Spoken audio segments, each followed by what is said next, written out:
Welcome to Friends in Fiction. 5 best-selling authors, endless stories.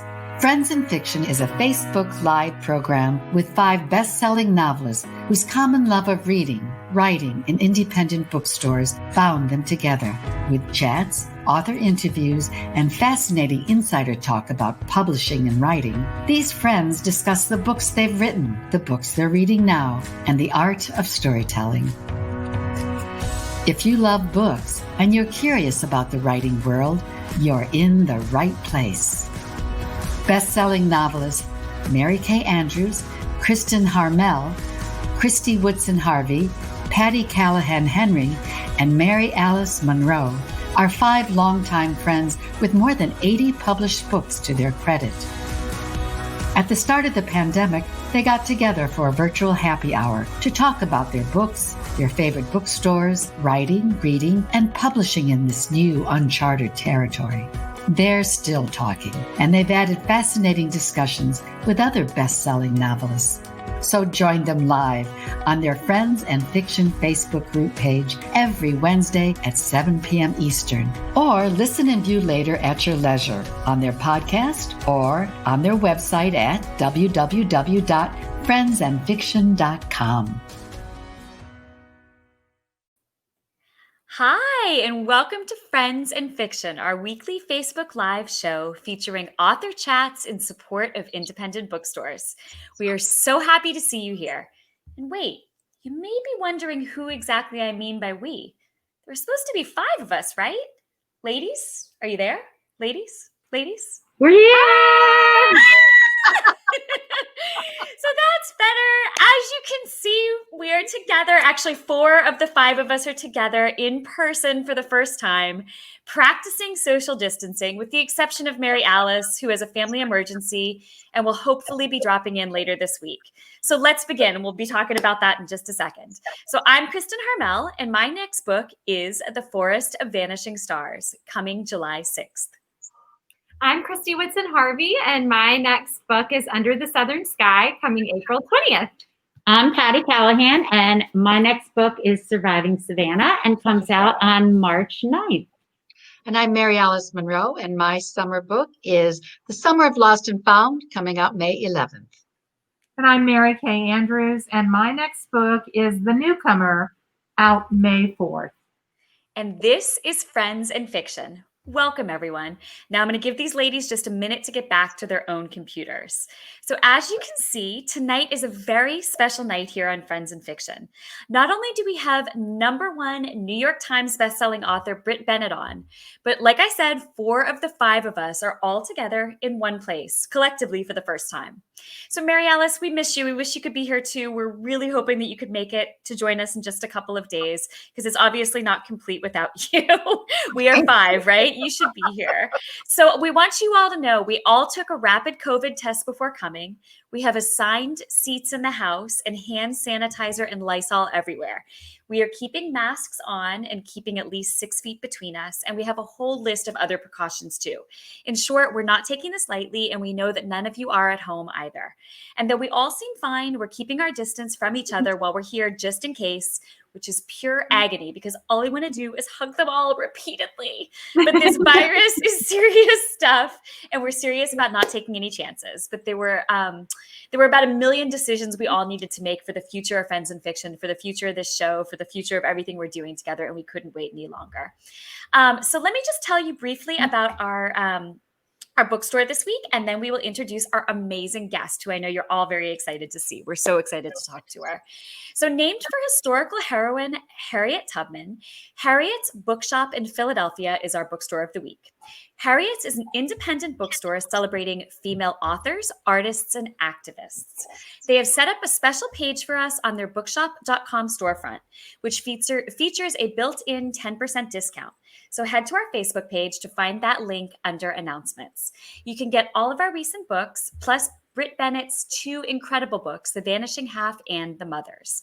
All right. So, ladies, before we bring Brit on and before we do our introduction of her, I wanted to just talk a little bit about being together for the first time. And, Mary Kay, why don't you start by telling us where we are, telling all the viewers out there where we are today, and then we'll talk a little bit about what has surprised us about being together. Yeah, we are at my family's beach house on Tybee Island. It's ebb tide. It's circa 1932 beat up old beach cottage, but it's big enough for all of us and for all of us to social distance. So we are thrilled that everybody could make it here. Absolutely. So, Mary Kay, do you want to start by talking about maybe one thing that surprised you about all of us being together here for the first time? The first thing was that so much wine got carried into this. Oh, darn it. Christy, that's got your name on it, I think. That was my contribution. Oh, was it ever? My goodness. There's Preparation is key. There's a lot of social lubricant here. And the other thing is, I've known Mary Alice and Patty for a long time, and had met Christy, but never met Kristen. Isn't that crazy? I know, in person. But anyway, when Christy got here, we were like, "Wow, you're taller than we thought." That was the number one big surprise. And I said I get that a lot, which I think is I don't know why.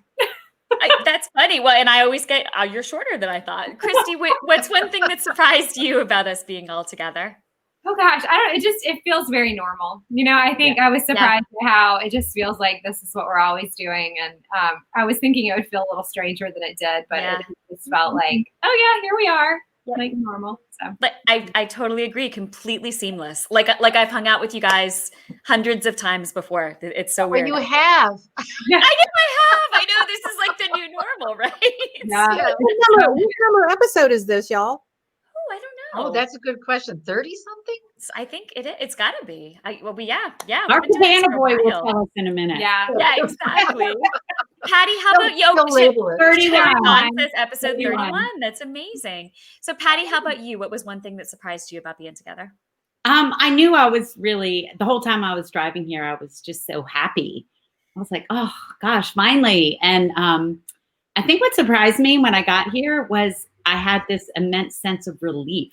Yeah. It was not something I expected, but just this relief that it finally worked out and we were finally doing it. And maybe in that sense of relief that things will slowly start to change over the next few months, I hope so, because that test hurts. I know. I know. We've all had things I think I have a scar on the inside of my right tear duct. My brain still hurts. Like, I know. Yeah. I'm like, stop. What are you digging for? It's like, I know. Exactly.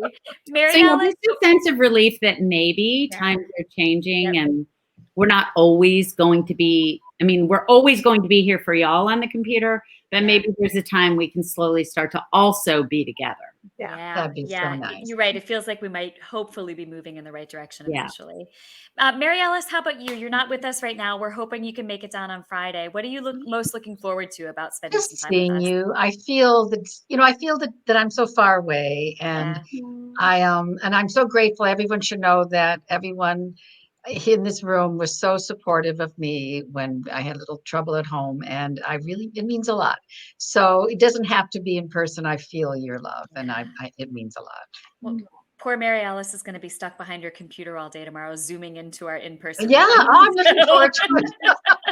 I wouldn't miss it for the world. We're going to be sitting around in our individual chairs with our individual masks, and Mary Alice is going to be in our screen. Yeah, exactly. I know. Sitting on the coffee table. Yeah, exactly. I'm looking forward to every minute. All right, everyone. We have an incredible guest backstage, and I don't want to make her wait any longer. So let me tell you a little bit about the wonder that is Brit Bennett. So Brit is the author of 2016's The Mothers, and of course, one of this summer's biggest hits, The Vanishing Half. The New York Times called the book gorgeously written and an ambitious meditation on race and identity. And boy, is it ever. I will let Brit tell you about the book in a moment, but I know many of you have read it and felt profoundly moved by it, as I did, I think as all of us did. It's the story of twin sisters who are Black, one of whom decides as a young adult to let the world believe she's white, and whose own husband doesn't know anything about her past. But it's so much more than that, too. It's a story about how our pasts influence who we become, and about how the choices we make shape our lives. One of the things that fascinated me about it is that it's a very specific story that at the same time feels like a very universal one in Brit's capable hands. And I think that's quite a feat. So in addition to becoming a #1 New York Times bestseller over the summer, The Vanishing Half was also a Good Morning America book club pick, and it was longlisted for a National Book Award. This is a book that is both elevated and accessible at the same time, and it truly became a part of the national conversation this year. So born and raised in Southern California, Brit graduated from Stanford University and later earned her MFA in fiction at the University of Michigan, where she won a Hopwood Award in graduate short fiction. In 2014, she received the Hurston Wright Award for college writers. And in 2016, her debut novel, The Mothers, which the New York Times called bittersweet, sexy, morally fraught, made its New York Times list debut. So without further ado, let's welcome Brit Bennett. Hi. Brit. So good to see you. Welcome. Hi, thanks for having me. Yeah, thanks for joining us. If only you could be here with us in person too. That would be I know. So we are so thrilled you're here. We all have so many questions for you. But before we get started, would you tell us a little bit about The Vanishing Half, the book that everyone has been talking about since this summer? It's a story of these twin sisters who live very diverging lives, and it was kind of sparked from a conversation with my mother about a town that she remembered hearing about growing up in Louisiana. And as soon as she told me the story about this town, it immediately struck me as the opening or the genesis for a novel. That's awesome. Mary Alice, did you want to ask your question? I do. First of all, I have to just tell you, there aren't a lot of books when you read a sentence, you just stop and have to reread the sentence. It was just so beautifully done. But what really interested me was the town of Mallard. For everyone who has not yet, I don't know if there are many of you out there who haven't yet read the book, but it is this town, a small southern town where Black people live who are very light-skinned, and the intention is to remain light. And I thought it was really interesting to bring out that racial identity question with that, amongst the Blacks. I think it's a part of history that I'm not sure everyone's aware of. And you did such a good job bringing it out through this town. And number one, the question was, I Googled it. I couldn't find such a town. Is there such a town in the United States? And if so, tell me about it. And if not, what inspired you to create such a town? And the town absolutely influenced the characters. One went away, Desiree, Stella didn't come back. So it involved their characterizations. Can you talk about the importance of the town in the whole novel? And does it exist? So no, not as represented in the book. But yeah, it was sparked by a town that my mother remembered hearing about as a child. So originally it kind of arrived to me as sort of it felt like a myth. It didn't feel like a real place because it wasn't a place that she said she had been. It was just something she'd heard about growing up in Louisiana. So no, it doesn't exist. But I was able to draw on some actual sort of historical research for similar towns, these small insular Creole communities in Louisiana that were very color conscious, although maybe not to the extent that it is in the book. So they did exist, color conscious communities. I knew nationally that was a big issue, but I didn't realize that there was a town. So that you made up the town. How did that influence Desiree, the twins, Desiree and Stella? Yeah, so the town came first, which is not normally the way that I write. But the town came first, and as soon as I thought about the idea of this town that was obsessed with lightness and getting lighter, I thought about the idea of there being twin sisters who come from that town and decide to react to the values of that town in two very different ways. One who decides to go in the opposite direction, and she not only wants to remain Black, but she marries a man who's very dark. And the other one who decides to go in the complete opposite direction, decides to actually become a white woman. So to me, those characters kind of emerged from the town and the idea of this town being so strange and peculiar and oriented around this very specific value of prizing lightness above anything else. And what it means for these two sisters to come from that same place, but decide to react to the values of that town in very different ways. The same town and the same mother who had very strong feelings about it too. Yeah, I think twins kind of raise questions of nature versus nurture pretty naturally. So the idea of them being, raised the same way, witnessing the same central traumatic events, growing up, and one really rejecting the values of the town and the other one becoming complicit and kind of furthering them away. Right. And that was the surprise, wasn't it, with Stella? Thank you. Yeah, Brit, your book was one of the ones really at the center of the national conversation we're all having about race. But I've read this great quote from you saying, "I'm not an educator. I'm just telling a story about these people and their choices. So it's strange to be swept up in this discourse." Can you talk a little bit about that, what that experience has been like for you? I mean, I think it's been strange. I don't really have a more eloquent way of putting it. I think I was working on this book for 4 or 5 years. I did not foresee that the moment in which I was publishing the book would be kind of the week that the protests over George Floyd's murder really ramped up. So I didn't anticipate that. The whole point in which I was writing the book, it's not as if that moment emerged from nowhere. So the whole point in which I was writing the book, these things were happening, these types of murders and these types of protests were happening the whole time. So it didn't feel sort of, it felt strange that this was the lens through which the book was being read. And I think beyond that, I think the anti-racist reading list, there were lots of books on there written by educators and historians and people whose job is to explain.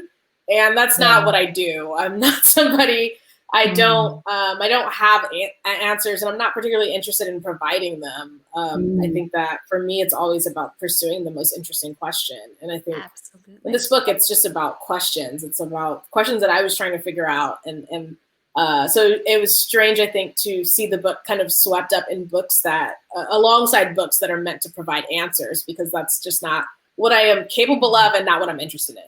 That's really interesting. It's interesting that you think that there are books that actually seek to provide answers that are fiction. No, not even necessarily fiction. I think How to Be an Anti-Racist, or these other books that were like, I think like that whole kind of anti-racist reading list emerging. There was something, to see my book read alongside that just felt very strange because, again, like Dr. Kendi is an educator. He's an academic. I am not. So I mean, I think it was strange. I think in a lot of ways, and even for the book to be read in a contemporary way was strange because, again, the events in the book take place decades ago, and I never thought, this book is going to come out and people are going to think it's really relevant. It's not what I imagined writing it. So it was all very strange, I think, to experience the book being read against this much larger moment. And how relevant it is today, still. Yeah, absolutely. So, Christy, speaking of just the immense popularity of the book, I know you had a question too. Yes, I do. And I have to put my hat in the ring too, of just saying, I was so wowed by the story. And I was I was kind of having a book hangover. Like I just finished a couple of books that were just so fantastic. And I just kept picking things up and nothing was really the right thing. And then I picked up The Vanishing Half and I just could not put it down. It was just exquisite. So, which obviously everyone else felt that way too, because the film rights sold to HBO after a wild auction featuring 17 bidders. You know that. I'm telling everyone else. Surprise! Since we're telling you all the other things about your life. Exactly.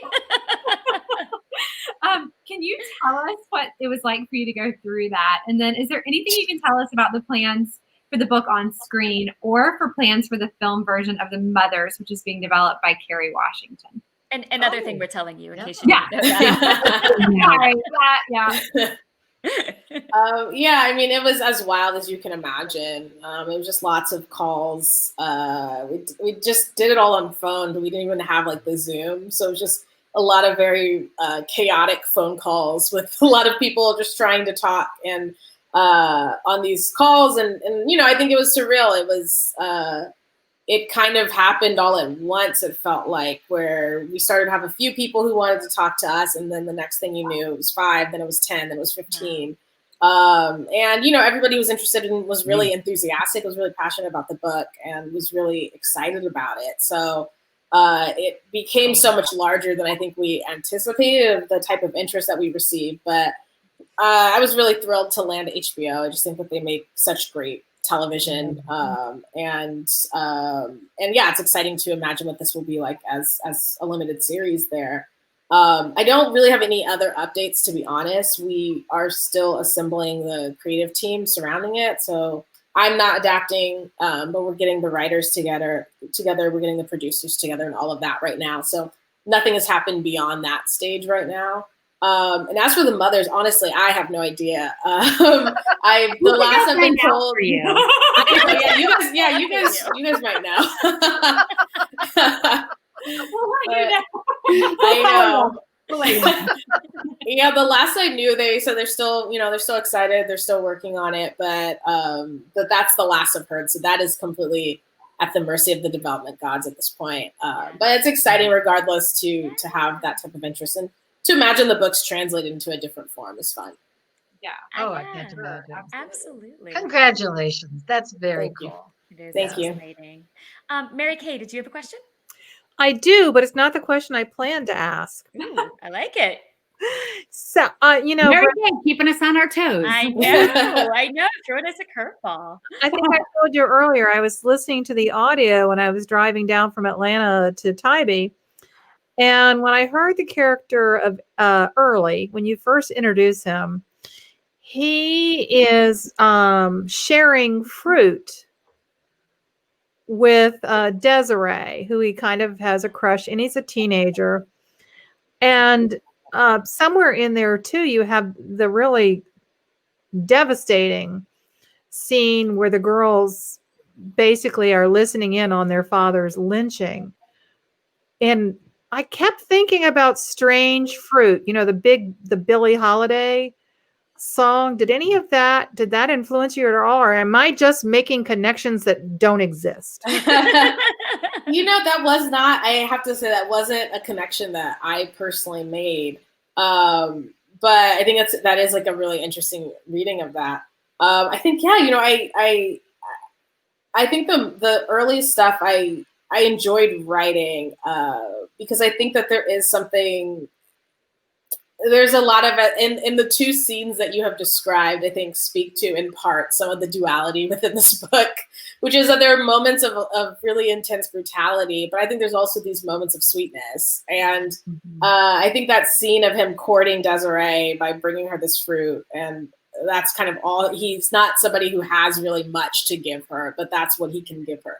And there's something about that I think was really sweet and enjoyable, I think, for me to write, to have those moments of sweetness and those moments of people showing love and showing care to each other amidst this backdrop of brutality and of violence that exists within this world around them. Yeah, I keep thinking about the description of her with the blueberries in her hand.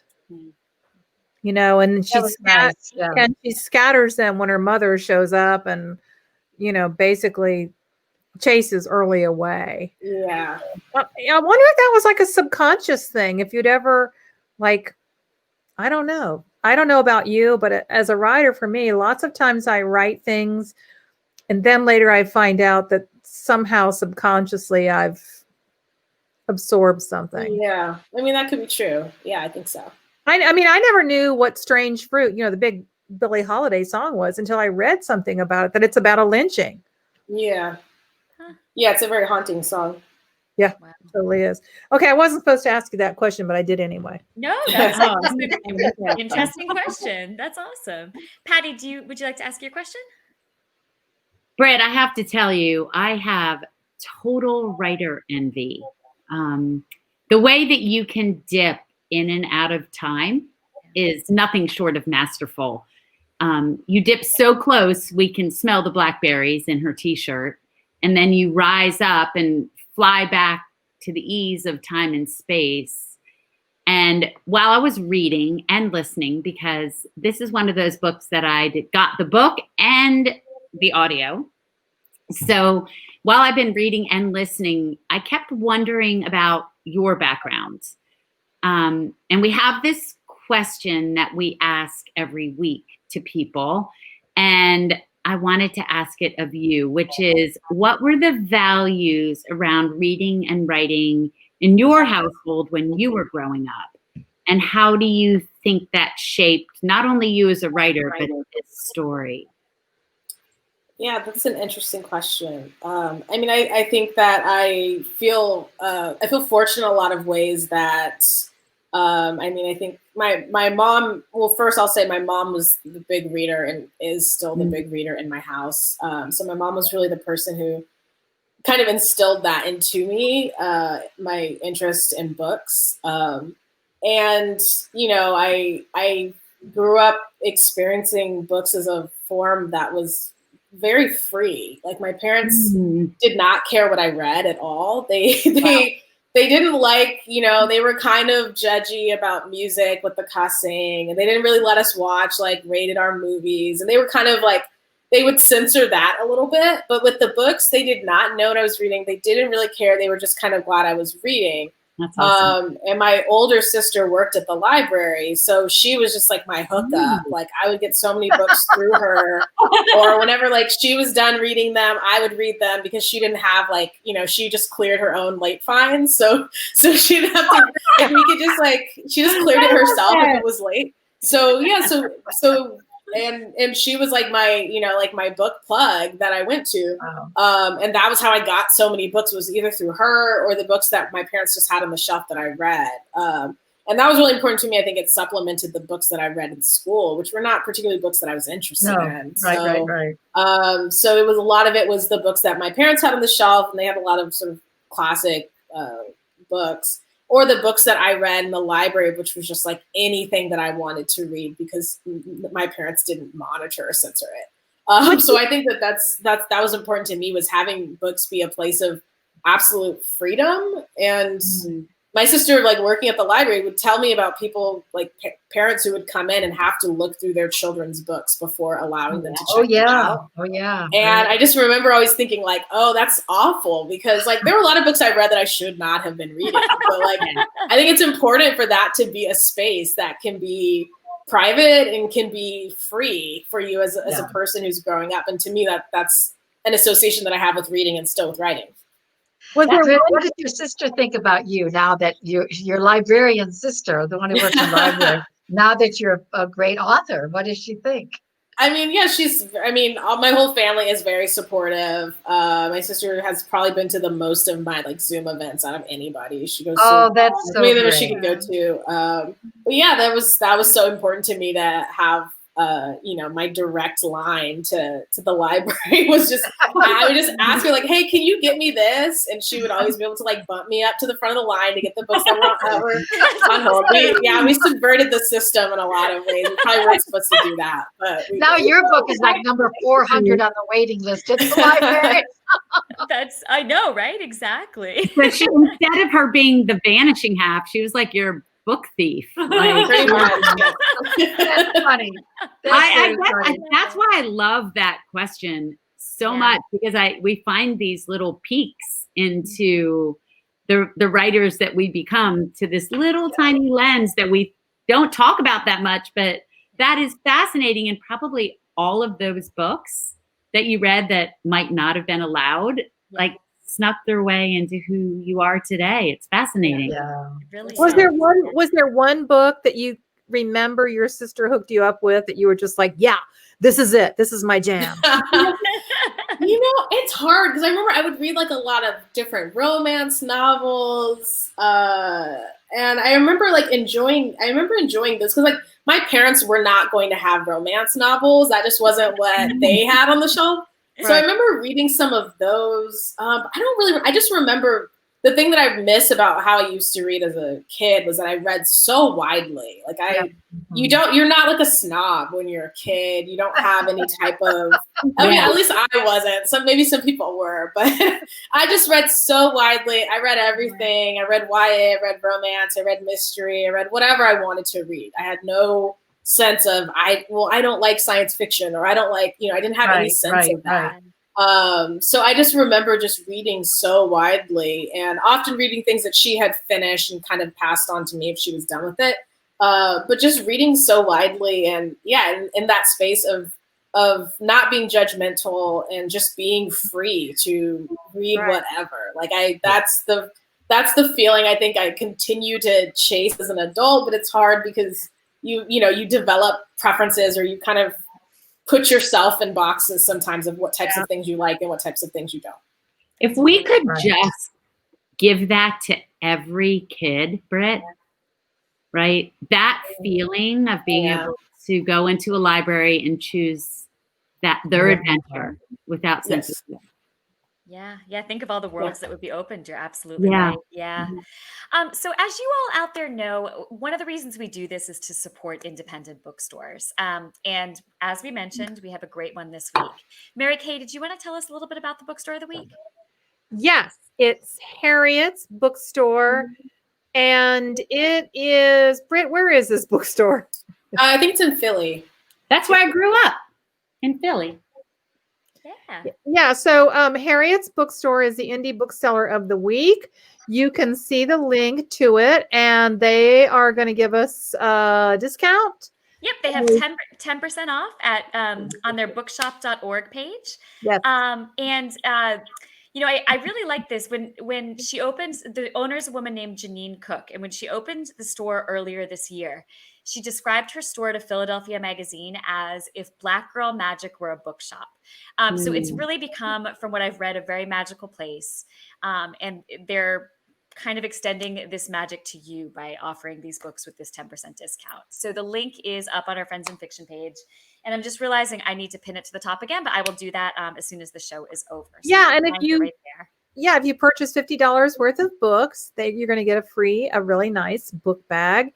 And you're also going to get a really nice feeling that you supported an indie bookstore, which is really something that we feel very strongly about. Absolutely. Thank you. That's perfect. Okay, so now the four of us had a chance to ask Brit some questions, and now we would love to let you do the same. So we've chosen two from among the questions on our Facebook page, and we would love to let Brit answer both of them, and then we'll ask a couple of live questions too. So Mary Alice, do you want to start us off? I do. I have the very first one, and this question is from Emily Hampson, who says she just finished reading The Vanishing Half, and she says, I would love to hear from Brit which sister storyline was more challenging to write, or did both evolve fluidly throughout the drafting process? That's a good question. I think they both presented their own challenges in different ways. But I think overall, I think I have to say Stella. I think that Stella's, I knew going into it that Stella was going to be, maybe I shouldn't say I knew. I assumed going into it that Stella would be the character that readers would be most resistant to. I don't know that that's true. I haven't gotten that vibe overwhelmingly that people hate Stella. Some people have told me that they hate Stella, but it hasn't been like that is the consensus. But I thought going into it, people might hate Stella. So I knew that there was going to be a challenge of not making this character likable, but just making her choices understandable. I wanted you to understand why she was doing what she was doing, even if you didn't like her. So I knew that was kind of some heavy lifting that I would have to do with writing Stella, was just making her choices legible. And I think in a context and in a time and a place in which people might find it hard to understand why would she do this. So I knew that going into it. And then beyond that, just her as a character, she's a very interior character. She's very guarded. She's very secretive. And I think those types of characters can be really difficult to represent what they're thinking and what they're feeling, because they're not going to just tell you, So in a lot of ways, I think her story was really challenging. I knew that she would be this character that was kind of missing, like in the beginning of the book, it's the absence of Stella that kind of drives the book forward. And so there's a lot of pressure on Stella, even in her absence, that she has to do a lot of work in the book. That's a good point. So I knew that there was a lot of pressure on trying to get Stella right. And I think that was probably why I think she felt more difficult to, there was just more for her to do in the book that was also challenging for me. Yeah, that makes sense. Thank you. Yeah, Thank absolutely. You. Patty, would you like to ask a reader question too? Yes, this question is for Morgan Bowen, and I'm going to combine it with a question of my own because that's how I am. But she's wondering why you chose this to end the story at the point you did. I'm not going to give a spoiler, but she said she was left wanting more in a very good way, which kind of leads me into, will there be a sequel? That's my addition to the question. A couple people have asked on the questions. Yeah, I mean, probably not, but I do think that there is space in the series maybe to go beyond the book in some ways that are interesting. Yeah. That's interesting. Interesting. So, but again, I'm not going to be writing it, so that's not up to me at this point. Right. But there are some interesting ideas that have been floated about ways to go beyond the scope of the book that are exciting to me, I think. So maybe that will maybe to some of the questions people have. But yeah, it's that question where the book lands. I think endings are impossible. I usually know where I want to begin something. I never know where I want to end. So I think endings are impossible. And I think with this book, it was particularly challenging because there were all of these different relationships and they all kind of ended at different points. Yeah. There wasn't like one feeling of like, like the season finale where everybody gathers in the bar. Like there's not a moment like that in the book. And there was like an obvious possibility that presented itself when there's an event that happens at the end of the book. But that felt so neat and like convenient. And I just kind of resisted that. So I think for me, the challenge of it is there's all of these kind of cascading endings throughout the book. Right. But to me, that was what I understand the way in which that maybe is not as narratively satisfying as the gang gathering in a bar together. But to me, it felt more like real life. This isn't like, Cheers. Yeah. Like, to me, it felt more like real life. Like that's what happens is people kind of lose touch in different ways, or you say goodbye to people at different points, or you lose them at some other moment. To me, that felt more real and true to the book. So in that way, and I think also thinking about that, I knew that I wanted to land with Jude because I think that Jude is a character who is, she's one of the first characters you meet. She's the character who walks onto the page in the first paragraph of the book. And it's her arrival to Mallard that causes a lot of controversy and causes this whole town to kind of be freaking out that there's this dark-skinned child that's arrived to this town. That's what happens in the opening of the book. So landing with her also felt right to kind of create that circle and also to create, to me, there was something hopeful about the ending of the book. Maybe people aren't going to read it that way, but to me, I felt like there was something hopeful to leave you with that next generation. Always. You've seen what has happened in this previous generation and all of the choices that people have made and all the complications of that. But to leave you looking ahead to that next generation, to me, felt like a moment of hope that maybe it will be different this time. And I think that's all you can really offer and all you can really believe in. I love it. It's so beautiful. Yeah. I love that you said cascading endings. Yeah, it was a really good way. I'm going to write that down. Cascading. Yeah. I actually much prefer to the happy ending, big dinner party at the end. I actually much prefer. So I thought. Thank you. Yeah, that's awesome. Christy, did you want to pull a live question? Yes, I'm sorry, I'm leaning in. Patty has like really amazing eyes. I have really amazing glasses. Here. No, I love this question. This is from Linda Stanko. There are more characters in The Sisters who have a vanishing half. Do you see all of us as having a side that we try to deny? I love that. That's a great question. It's a good question. I mean, probably. I think a lot of us do. I think for me, so much of the question driving this novel was about how we become who we are and how we become the people that we ultimately are, and what part of ourselves we change in order to do that, or we deny in order to do that, or we leave behind. And I think that there's so many of these kind of shadow selves that we have of different people. In a different timeline, I would have gone to law school, or in a different timeline, I would have done whatever, or I would have stayed in California, whatever it is. We all have these parts of ourselves that we leave behind at some point in order to become somebody else, and that we've kind of departed from. So to me, so much of this book was about exploring that and exploring these lives not lived, but also these transformations and the ways in which they can be very liberating, and also they can be painful, and how we exist within that duality of changing in a way that kind of frees you, but also sometimes mourning what you left behind. That's Wow. such a good point. Yeah. So Brit, this is also interesting. And as all of you out there probably know, on every Friends in Fiction episode, we try to give you a writing tip for all the aspiring writers out there. But I think that tonight, the 5 of us are all really eagerly waiting to hear what you have to say, because we're all in, I think we just all, as obviously as writers ourselves, we all have a lot of respect for the writing you're doing. Can you share with us a writing tip tonight? Yeah, the writing tip I have is a very small one, and it's not particularly original, but something that has helped me, I think, particularly writing during this pandemic, when it is often difficult to focus. Part of it, what's helped me really, is when I've finished writing for the day, I try to write 1 or 2 sentences into the next thing that I'm going to write, whether that's the next section, the next chapter, the next paragraph.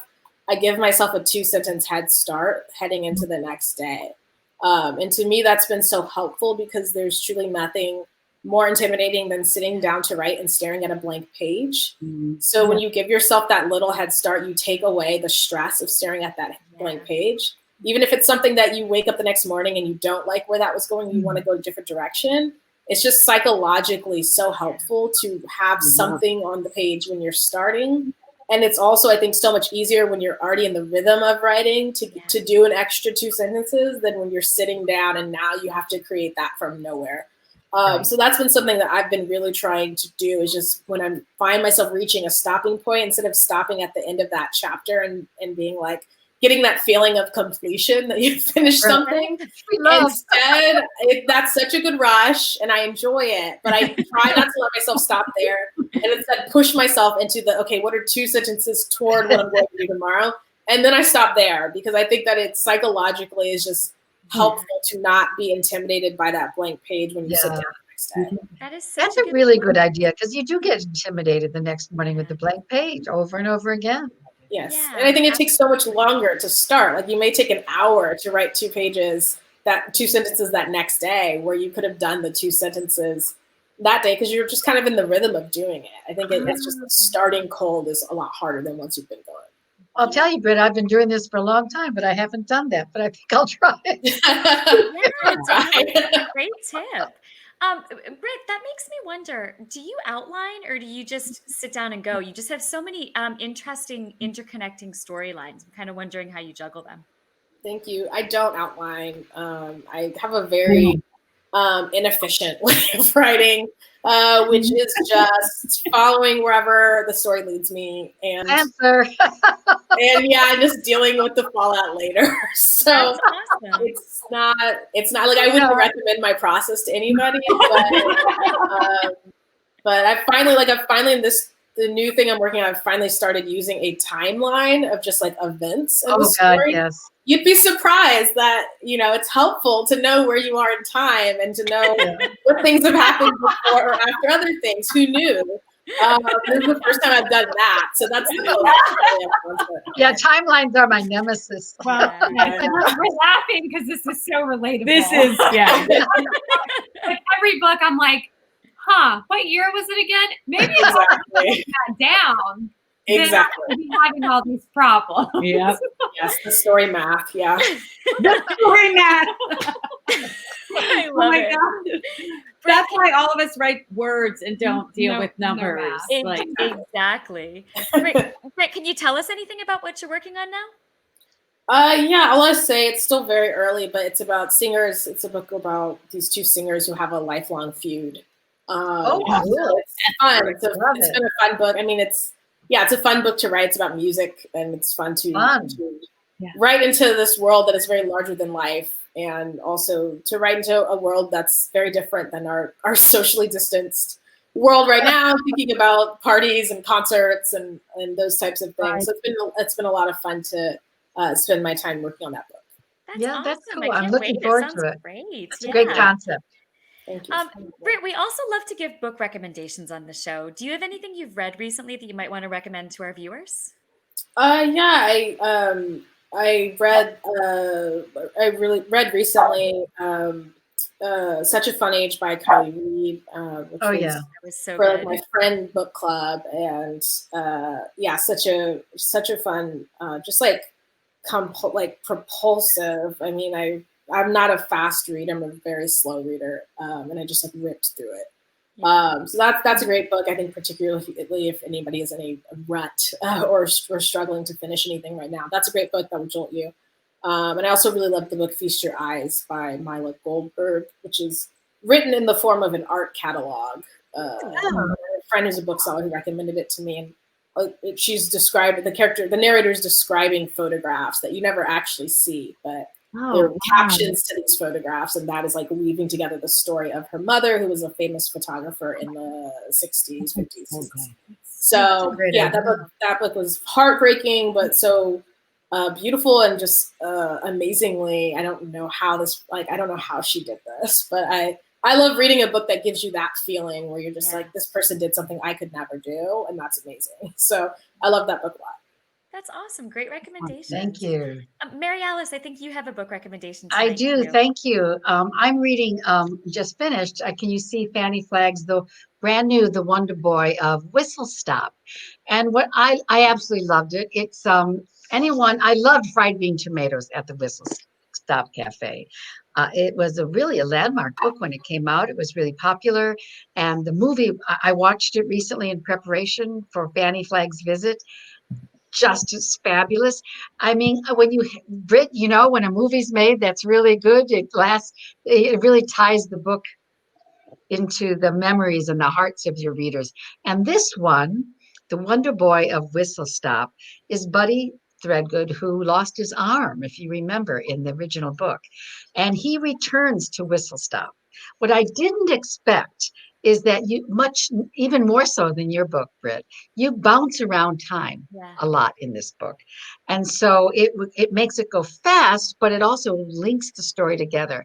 What I loved, if anyone who read the original novel, Fried Green Tomatoes, you see everybody. It's a gathering from Evelyn, Tawanda to Buddy and Minnie. The whole gang is there. And it's so heartwarming, and it has Fanny Flagg's signature humor, which you're going to love. And we're so excited because Fanny Flagg is coming. And I read her book back when it came out. When was it? Late 80s, early 90s, I think. And it was 87. I just read 87. it. Yeah. Okay, 87. And so it's taken her a long time to write the sequel. We're all dying to read it, and she doesn't disappoint. So this is The Wonder Boy of Whistle Stop. I really loved it. Well, that is the perfect transition into talking about the exciting thing we have coming up next week. Patty, did you want to tell us a little bit about it? Yeah, we are so excited to be taking Friends in Fiction on the virtual, someday real road next week. As Mary Alice mentioned, the amazing Fanny Flagg has a new novel out, and one of our favorite bookstores in Fairhope, Alabama, is Page and Palette. And they are letting us, the Fab Five, take the reins to host Fanny for a virtual launch event. Of course, Fanny is not only an author, but also an actress, comedian, Academy Award nominee, blah, blah, blah. The Wonder Boy, I know, right? The Wonder Boy of Whistle Stop picks up a story that Mary Alice was just talking about that so many of us grew to love in Fried Green Tomatoes, which is, of course, based on her 1987 novel.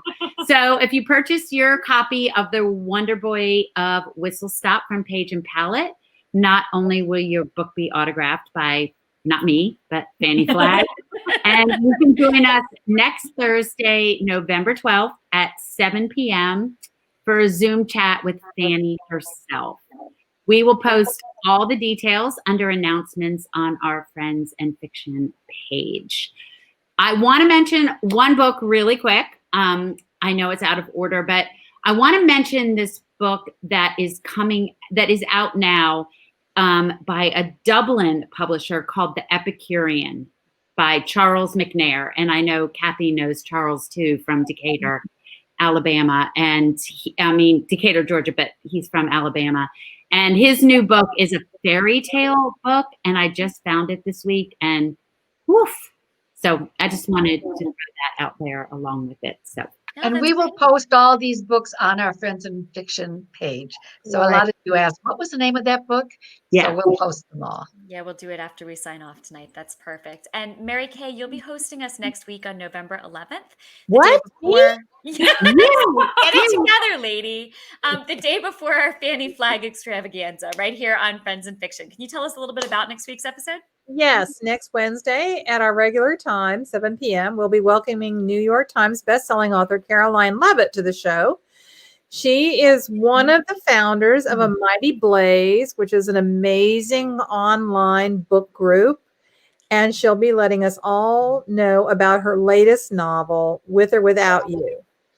So we'll see you right here next Wednesday night, Eastern, 7 p.m. Eastern time for Caroline Leavitt. We hope you will all join us. Perfect. And Christy, can you remind us about our podcast and newsletter? Yeah, so we will put links to both of those under announcements at the top of our page. But if you are not subscribed to our newsletter, you are missing out. For example, this week, Brit gave us, answered some really fun questions for us, gave us some little behind the scenes sneak peeks. Kristen wrote a really beautiful essay. Our book club is making announcements in there that you won't find anywhere else. So definitely make sure that you sign up if you have not. It comes on Wednesdays, and it's great. And then we also have a podcast, if you didn't know yet. So you can take us with us wherever you go. Take us with you wherever you go. Something like that. And yes, our episodes there date back to the beginning of June, starting with our visit with Kristen Hanna, and you can listen wherever you are. And we're going to be surprising you with some podcast exclusive content that is coming soon. So make sure that you follow us now. Perfect. And Mary Alice, can you tell us what we have coming up in the next few weeks? Absolutely. On November 18th, we'll have J.T. Ellison and Hank Philippi Ryan. And then on November 25th, which is right before Thanksgiving, our special treat for all of you is Sue Monk Kid. We're very excited about that. And then we'll be closing out November with a special bonus episode on Sunday, November 29th, featuring legendary chef and cookbook author and great friend, Natalie Dupree. We have lots of more in store for you in December, so stay tuned. Wonderful. And all right, you guys, one more reminder about the bookstore of the week, Harriet's Bookshop. The link is on our Facebook page, and there's no coupon required to get 10% off our latest releases. And of course, Brit's 2 wonderful books too. So it's a great store to support. They've become a really vital part of their community. And like all bookstores now, independent bookstores now, they really need your support. So to all of you out there, please stick around for a few more minutes because we're going to do our 5-minute after show together, all in one room with our masks on. So you get a glimpse at our mask game, which is very on point. But in the meantime, maybe yours is. It's extremely, I mean, come on, you guys. No, you've seen me in my mask. No, but in the meantime, Brit, we cannot thank you enough for joining us. Thank you. Oh, it was such a treat. Thank you. And thank you for writing such a beautiful book. Yes. Thank you. I appreciate it. Thanks. Yeah, it's it's an amazing thing when the words we write can help move the country in a better, smarter, kinder direction. And it's been amazing. It's just been amazing to watch that happen with your words and your book. And we're just also glad to know you now, and we look forward to reading your next one and hopefully having you back on our show in the future. So thank you so much, Brit. We really appreciate it. Thanks, Brit. Bye. Hope to meet you in real life sometime soon. Exactly. I know. Yeah. And she's gone. Hi, Brit. Okay, so you guys, that is a wrap on the show, but stick around for our after show. We are masking up. Mary Alice might infect us from far, far away. This is some sympathy. This is. I'm just kidding. Mary Alice, like us, has taken a COVID test. She is negative. Yeah. So I think the ladies should be coming behind me any second to join us for a live after show together. Let me just turn my audio up. Oh, Mary Alice, we cannot wait for you to join us. Yes, here come the masked ladies. I've got my guys here. They're gonna bark. I see, like, it almost looks like I'm about to get assaulted. Like you turn around and there's like, look, it's everybody all together. So was Bennett not amazing? Did you guys have such a great time? She was amazing. Oh, she was so great. And you guys out there, we are so excited about what the future of Friends and Fiction is going to bring. That's what we're doing here. That's why we're here in our masks. Yay! It's why we're here in our masks. It's why we had things stuck up our nose to make sure that we don't have COVID. We are going to plan some amazing things for you. There's lots more to come. So thank you all tonight for a wonderful We love you. Mary Alice. We hope to see you in a couple days. See you in a couple days. Post everything on Friends and Fiction. Thanks again, Brit, for joining us tonight. Stay safe out there. Thanks for being with us. Bye. Bye. Like slinking down. I know.